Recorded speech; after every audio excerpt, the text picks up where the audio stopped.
But hey, Kenny. Cheron, how you doing? Welcome to the Cheron Moore Show. Yeah, long time no see. For my guest that's watching here, this is the Cheron Moore Show. As I told you before, I'm moving on, guys, with the coronavirus and whatnot. Videoing it's not as much one-on-one, so we had to go to Zoom, and I promise you guys I'll get updated and get on Zoom here. So I am on Zoom. And today I'm with a dear friend of mine, Kenny Walker, doing a show about Little Richard. And he was one of the musicians that has played with Little Richard for many years. And so the show today, we're going to talk about Little Richard and talk about Kenny's experience with him. Kenny, how many years did you, let's let him say, welcome to the show again. Well, thanks. I knew you before you had a show. That was the drum set. I haven't seen you in a long time, buddy. Well, I played with Richard for the last 20 years, but I played with him off and on over the years from 72, 71, 72, 73, and a few spots in the middle there. He kept retiring. And in fact, I played his last gig before I retired in Canada. It was his last gig in 75, 74 at the Cave in Vancouver. But what would you like to know, Cheron? Well, first I want to ask if we could talk as loud as we can so we make sure that we're getting a real good audio. How did you, first, how many years did you work with Little Richard? I just, well, the last 20 years straight, I worked with him. Wow. And before that, a few years here and there between 71 and now. Wow. Wow. Now, you're a saxophone player, I should mention. You play horn with Kenny. Tell the audience what horn do you play? Which one of the saxes? Well, I play all the saxes. With Richard, I played just the tenor sax. The tenor sax. Yes. Tell me, how did you know, rock and roll was tenor sax. Yeah. How did you come about getting the gig, getting a job with Little Richard? Well, I was playing in a club in Los Angeles called the Climax, and in the 70s, maybe 71, and we were playing. It was a pretty prestigious club. A lot of entertainers would go there. I mean, you know, Michael Jackson, the Commodores, Earth, Wind and Fire. But that's where all the entertainers would go, actually, to get their style from. They all got their style from our band, a different bag. I was playing with a different bag. It was a 12-piece band with 8-piece horn section. And Richard heard about us. We were the talk of the town. You know, they were standing lines all the way around La Cienega. It was on 3rd and La Cienega, and they was all around lining up. So Richard heard about us, and he came down. He came down with his entourage, and the club owner made his entourage pay. He made him pay. And Richard didn't like it, so Richard came in. He saw us, and he said, "Wow!" It blew his mind. We were, because we did a lot of choreography, a lot of steps, and we dressed real. We're way out, like Sly and the Family Stones type, And he came up on the stage and handed my brother. My brother was the band leader. He handed him a note. And my brother told him, put it down, put it on the ground. I'm playing, he's playing the drums. We didn't stop we had 45 minutes shows and we never stopped. We didn't stop and say, hey, how you doing and all that. If we talked, music would be playing. So after the set was over with, he looked at the note. It was Little Richard. Little Richard said, I love the show. You and the guys come on over to the hotel and I want to talk some business. So after the show, we went to wasn't a hotel, it was a motel. It was Carolina Pines on La Cienega and La Brea. It was on La Brea and Sunset. And we went. We had a 12-piece band, right? So we go into this hotel room and it's already full of people. And we open up the door and there's Little Richard laying in the bed. I mean, you didn't see nothing but his head. He had his cover all the way up to his neck. And he said, show was great. I love your outfits, your costumes, and I want to take you on the road. How much would it cost? And my brother told him, that would be whatever he said. And Richard said, oh, that's nothing. I can pay that. We're leaving Wednesday, going to Lake Tahoe, then Las Vegas. And we said, cool. And so we went back, did a couple of more nights. And on Wednesday, we were out front, sitting on our equipment, our bags, waiting on Richard. We started wondering, though, we don't know this guy. We done quit our job. We're sitting out here. Hours went by. We were starting to go back and talk to the owner about maybe rehiring us, and a big bus pulled up, chartered. Little Richard's brother got off, and his manager, Bumps Blackwell, and introduced himself. And we got on the bus, straight to Lake Tahoe.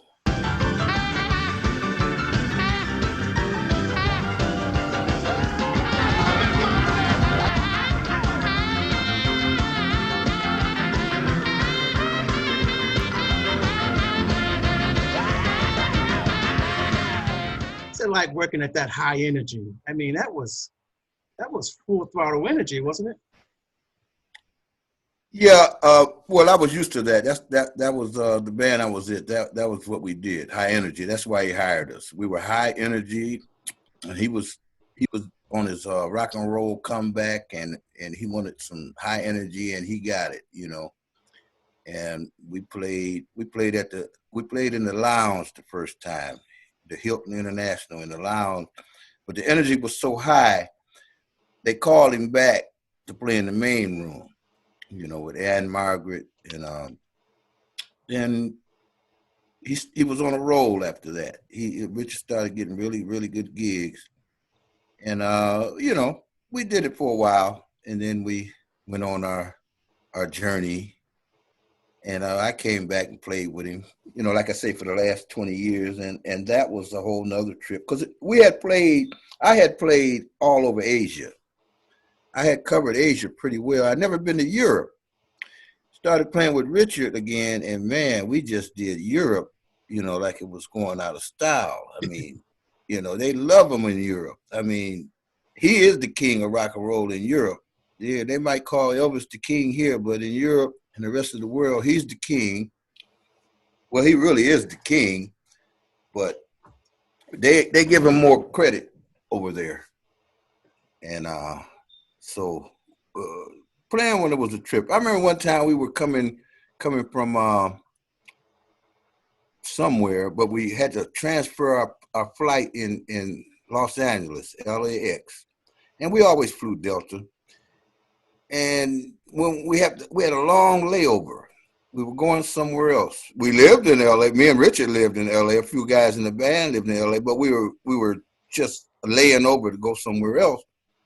And we usually would go to the Crown Room. You know, the Crown Room is the private room that all airlines have. You know, major airlines have a private room. That's why you don't see celebrities and basketball players and people, you know, in airports, because they're in these rooms. So the lady told him he couldn't take the whole entourage and the whole band in the room. You know, he could go in with maybe a guest, but that was it. You had to have a membership. But we had been doing this all over the country, Atlanta, you know, everywhere they let us in. And she said, "No, you can't come." He said, "No, the whole group has to come." She said, "No, they can't come. They have to have." He said, "Well, how much is the membership?" She said, "Oh, that would be like thousands of dollars." And, you know, he said, "Okay, well, count it up, add it up, and let me know how much it is." She counted it up, added it up, and said, "Here." Richard went down in his sock, pulled out thousands of dollars, and started counting her off the money, you know. And she was in shock. She was like, "Wow."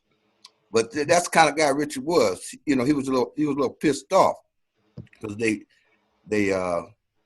wouldn't let him come in with us, you know, what they normally did. I mean, he said, I spend hundreds of thousands of dollars with this airline every year. You're not gonna let me in. And she didn't understand that. So he paid, and we had memberships for a year, you know, everybody, even people that only was there for one day had a membership, you know.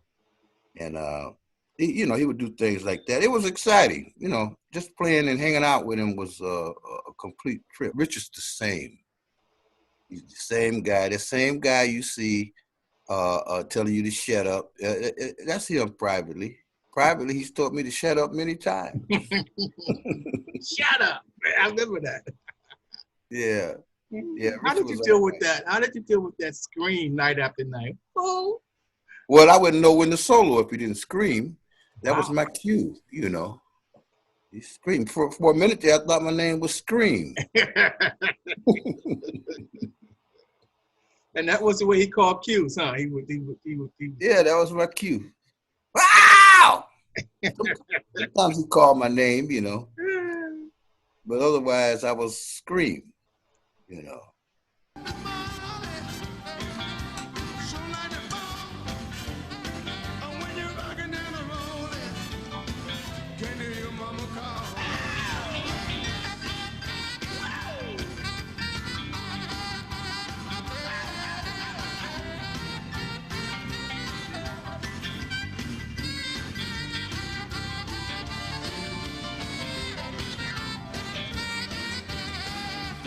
Do you remember him?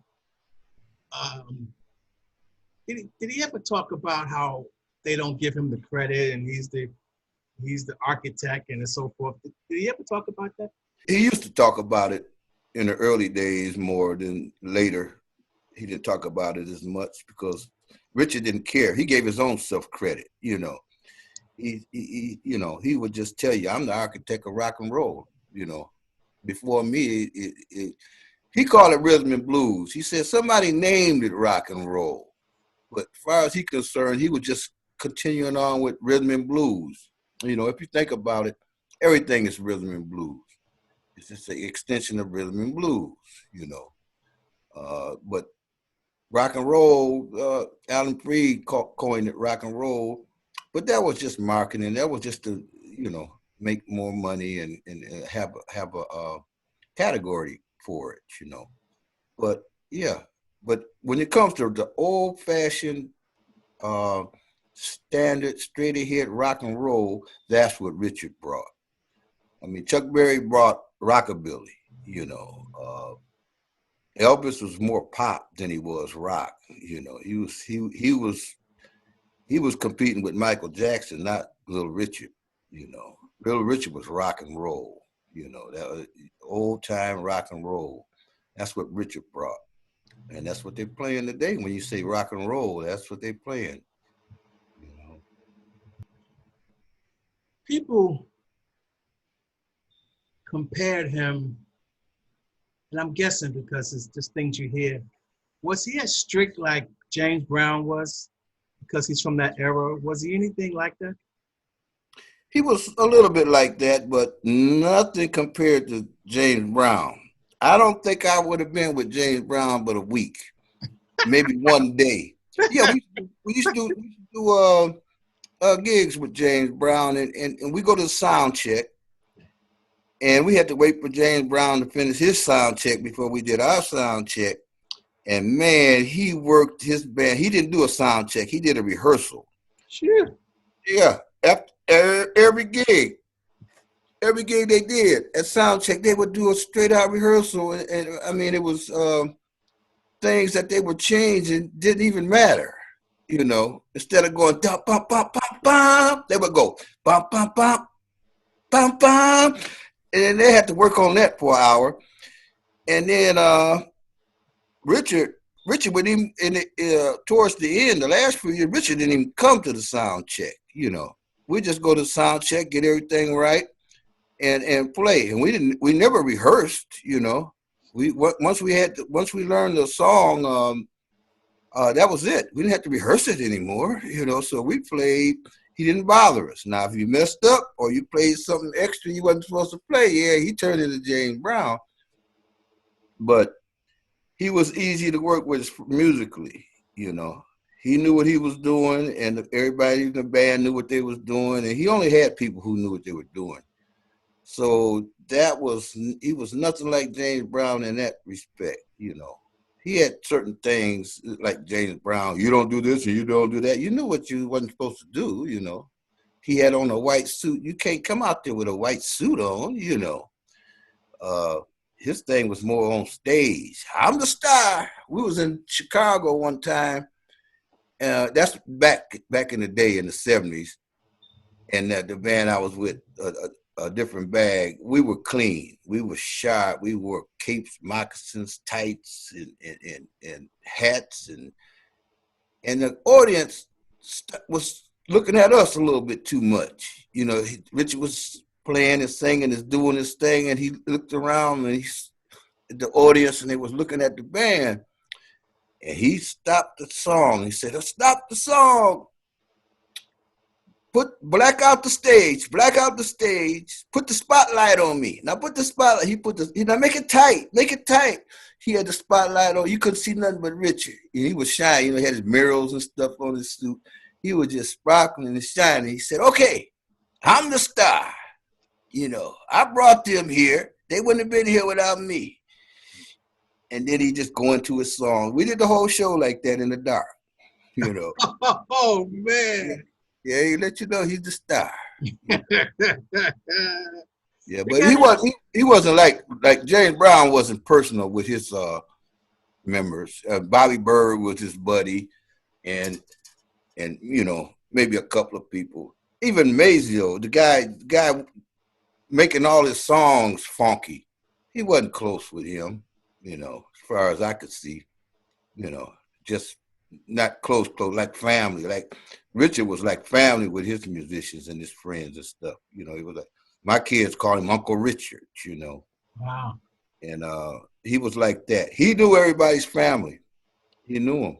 He used to call my family. He would just call them on. If we were in town playing in my hometown, they would be up on the stage. If I was in Texas and some of my relatives, my cousins, they would be up on stage. He'd call them, and he knew them too. You know, yeah, he was a different kind of guy. I heard he was a giver. As you know, I'm going to be doing a segment on my other talk show called Extraordinary Drummers. And I got to tell you, I've talked to just about all of those drummers that played with him. I've actually talked with a lot of those guys, Mark Harlan and a lot of those guys. So I'm looking forward to that. But I was going to say, I heard that he was a big giver, that he would just give like it was no tomorrow to guys. And did you experience that side of him too? Richard prayed for many funerals. He paid for many funerals. Some famous people, some not so famous. Some regular people, some just friends, some he didn't hardly know.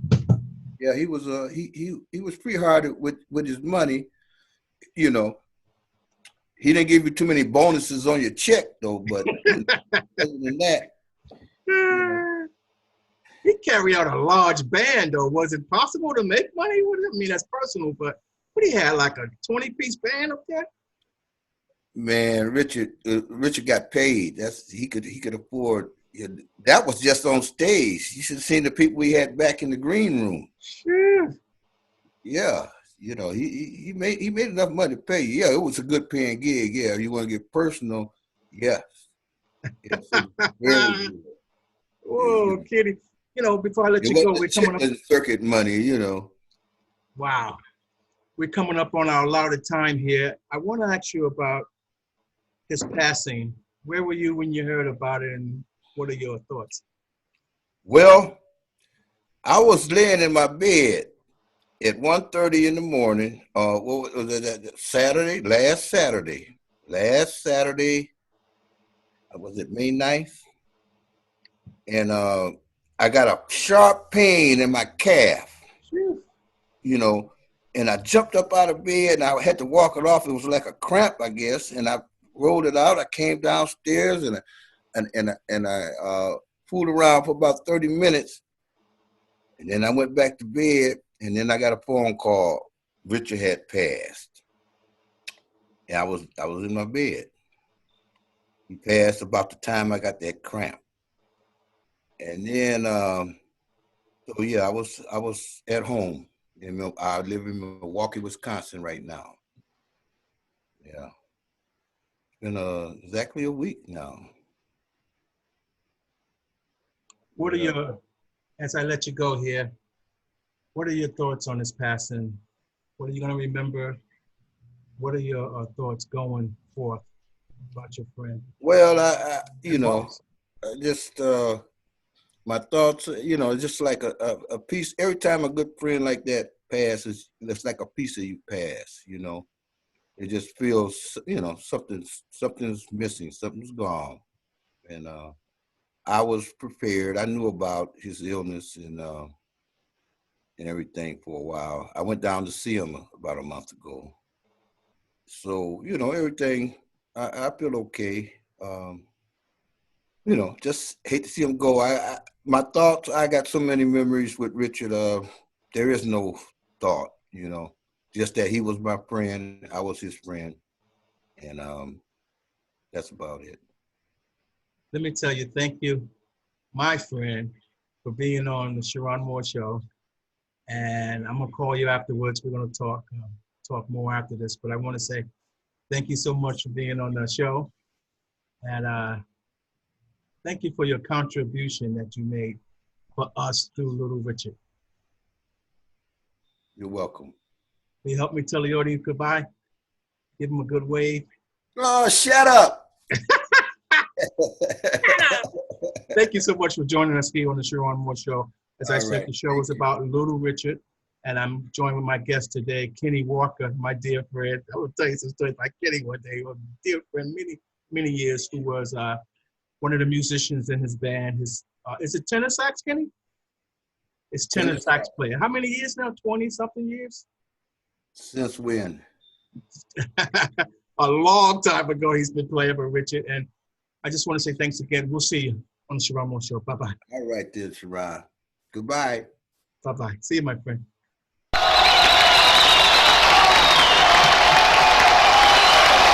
Lucy, I want you to